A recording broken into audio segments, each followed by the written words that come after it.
Listen, your credit score might drop soon. Here's why. Don't worry, I got some solutions for you. So millions of student borrowers are behind on loans and may see their credit scores tank. VantageScore is fine. So we're going to hit on some of these key points. But for the first time since the pandemic, becoming past due on your student loan payments will hurt your credit again. And that's positioned to affect more than 9 million borrowers who are late on their payments. They may see their credit scores tank by as much as 129 points. What you got to understand is that payment history is worth up to 192.5 points. So if it starts reporting late payments, then that can affect your score really up to 192.5 points. But they said up to 129 points as the U.S. Department of Education ramps up collection activity again. A new report by VantageScore finds. So the credit score company analyzed this data. Now, meanwhile, those who are paying their student loan bills on time will likely benefit from the rise in their credit scores by as much as 8 points. See the difference? One, you can lose over 100 points. In another area, it might help you up to 8 points.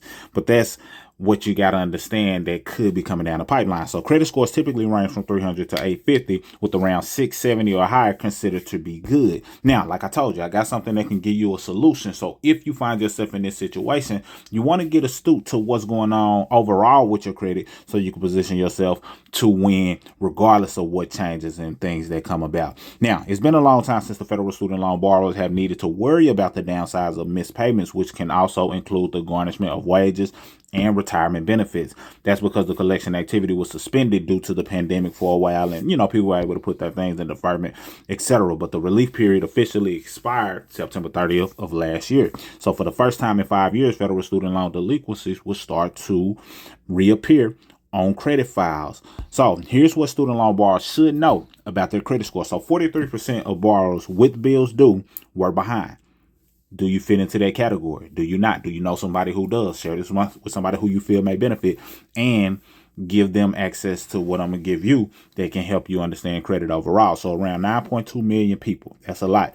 43% of roughly 22 million borrowers with payments due are behind on their payments, according to the VantageScore report. The delinquencies will pop up on credit reports between now and May, so be on the lookout. Those borrowers' credit scores will likely take a hit, triggering a cascade of other financial consequences that can come along with it. Borrowers with past due student loans and lower credit scores face higher borrowing costs across the board. So if you have a low credit score, then you end up paying more from an interest standpoint. That's just how it goes for mortgages, car loans, credit cards, etc. Federal student loan borrowers who defaulted on their loans may also see their wages garnished. And this is something you don't want to play with. You don't want them to be able to tap into your money from some student loans that didn't position you to get a job to pay off the student loan, because the student loan degree or the degree that came with it wasn't even relevant by the time you graduated, if you graduated. So that's a whole nother conversation. I won't go down that rabbit hole this time, but I just want you to understand the passion behind it, because I know a lot of people have been taken advantage of. And then here you are possibly in a position to lose points due to the loan situation. That being said, you got to understand what's going on, mate. So the wages could also be garnished starting in October of this year, according to a January memo from the U.S. Department of Education. So how to stay current on your student loans. For one, I told you I had something I want to give you, and it should be available in the description. Check that out. It's a free credit class that puts you in a position to take full control of your credit. And then if you need assistance going from there, then we can help. But student loan borrowers struggling to make their payments have options. And one of those options is clicking that link down in the description, if you so choose. The borrowers can apply for an income-driven repayment plan, so consider that, which will cap their monthly bill at a share of their discretionary income. So it's going to be based on your income and what you have available. So it'll be based on your income, and they'll give you a repayment plan for that. So don't sleep on that so you don't put yourself in a predicament. Many borrowers end up with a 0 monthly payment. So what that does is, if your income is at a low threshold, sometimes you can still get on-time payments even though you're not paying a dime. But as of now, the applications of the IDR plans are unavailable, while the education department makes sure its plans comply with the new court order. But you should still be able to access one in the coming months. So definitely keep an eye on that.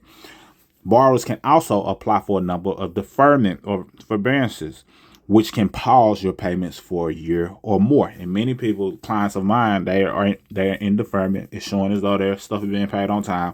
So if you have that set up, great. It's for those who may not have those things set up, but these are some options that you do not want to sleep on. You want to take advantage of it and do it ASAP. But understanding your credit overall and what contributes to a great credit score is what puts you in a position of power. And that's what I'm here to do, empower you. So check out what I have available for you. So additionally, if you're already in default on your loans, you should consider rehabilitating or consolidating your debt.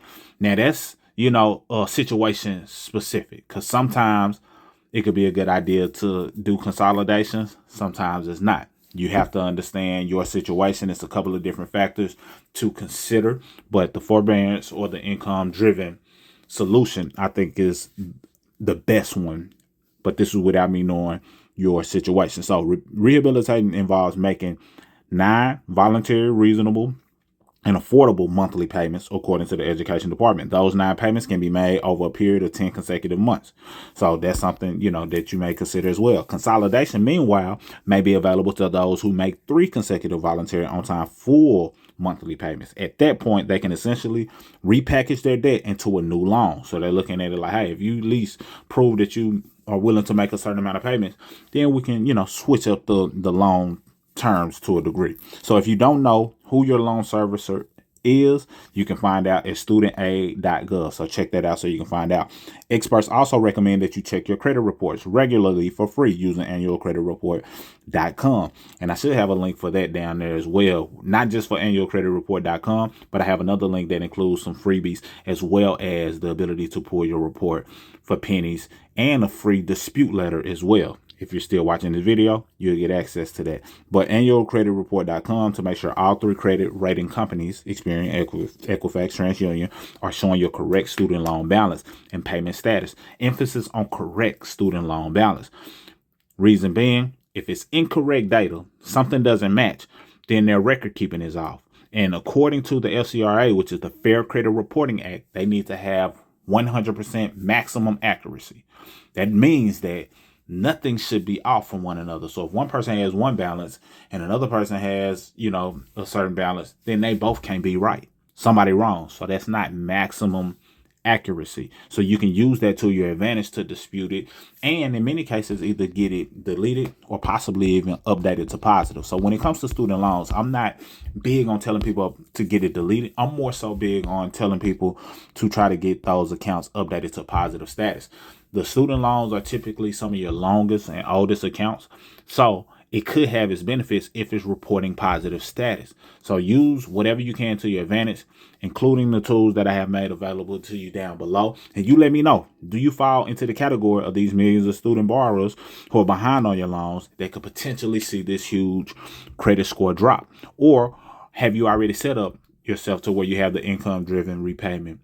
Or you have the forbearance to where you are still looking as if you're current and on time because you have it in forbearance. How do you have yours set up? Share this with somebody else who you feel may benefit, but be on the lookout because I definitely wouldn't want anybody having their checks garnished from something that they didn't know was on the horizon. Hopefully this video helps you. Mr. Smith, signing out. Salute.